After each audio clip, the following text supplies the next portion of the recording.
Be here in the great city of Cairns with Mayor Manning, obviously Assistant Commissioner Carroll, and obviously executive members from the G20 team, and for here to get a briefing in relation to the G20 financial ministers' visit to this great city. And I'd just like to say, whilst there'll be a minimum impact on the community, there's going to be an enormous impact on the benefits of the economy for this region.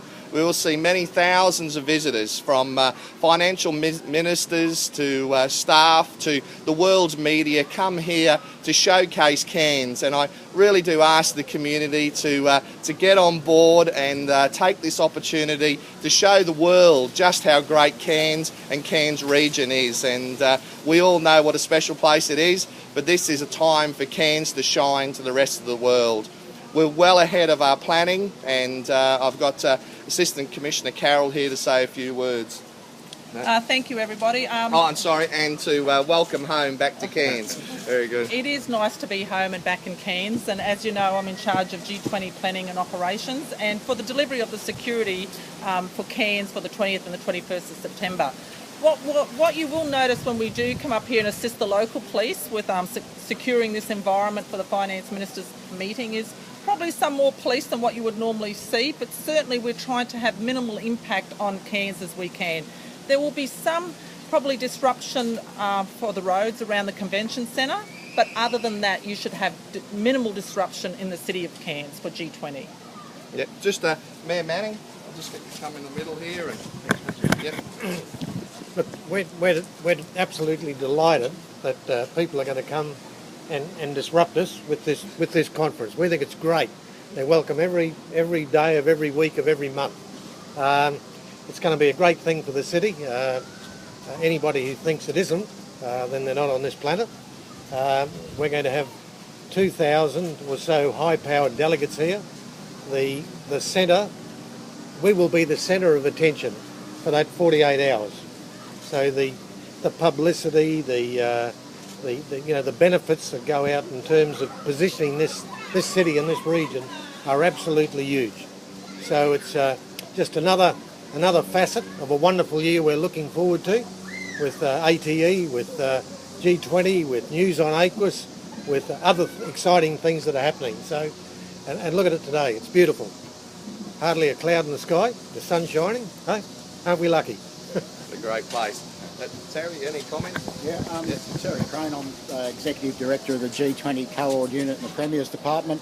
Well, the G20 is an Australian government event, but the host state plays a significant role in delivering a safe, secure and successful event.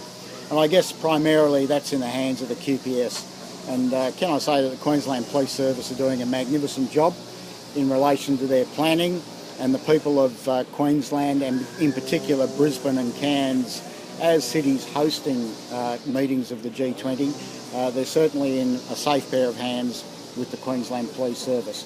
We're very much looking forward to it. This is a fabulous opportunity.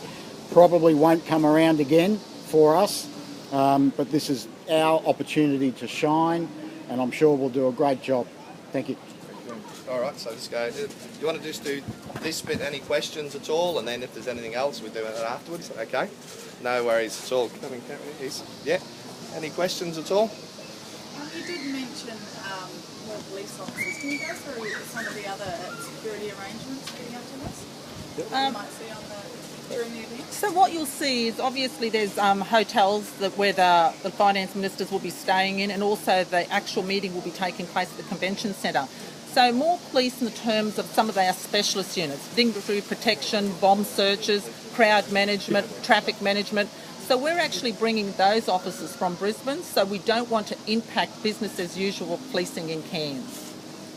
The financial impact's going to be extremely good for Cairns, but will all this be concentrated just on the central city, or will there be implications along the whole region? There will be implications. The impact will basically be felt just within Cairns city area. There won't be any impacts in any of the suburbs surrounding Cairns at all. Yeah. And while, just to add there, is while the initial event will be in around the CBD, the whole region will shine in that you'll have thousands of people visiting here, the world's media to be able to showcase the beauty and the reason why we live, the people live here in Cairns in the first place. So whilst the event is only for the 48 hours, it'll be the lead up, the week lead up and the week afterwards that people will be able to see the real Cairns and the beautiful uniqueness that we have here in North Queensland. So. You were talking traffic management. Will there be much in the way of, dare we say the word, traffic chaos? Definitely won't be any traffic chaos. You might have, I wouldn't call them motorcades, but there will be certainly many people escorted from the airport. So we don't anticipate traffic chaos. We will have extra police to manage the traffic, but certainly I wouldn't expect too many impacts in terms of traffic. And on top of that, we will have a lot of information going out to the public so they can prepare for the weekend just in case there is more impacts than what we expect. Do you expect it to impact on the city workers, for want of a better term? No, not at all. We expect business to operate as usual. In fact, we're fitting in with the philosophy of business is open. So we want to ensure that business is open and that those visiting the Cairns enjoy the atmosphere in Cairns. So we're trying to have minimal impact on the city of Cairns. Will we have the same safety measures as Brisbane? Look, the same legislation is in place. We've already passed that through Parliament in relation to ensuring the safety of all of the community here in Cairns, but also to be able to allow free protests. So make sure that there's laws in place to stop those people who may cause harm to other people, but a common sense approach to ensure that this legislation is only in place for the days in which we have the G20, and then it's repealed straight afterwards.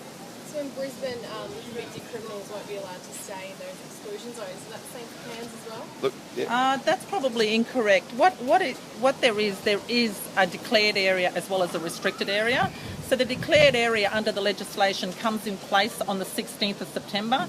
In the declared area, you can really go about your daily business. That really comes into play.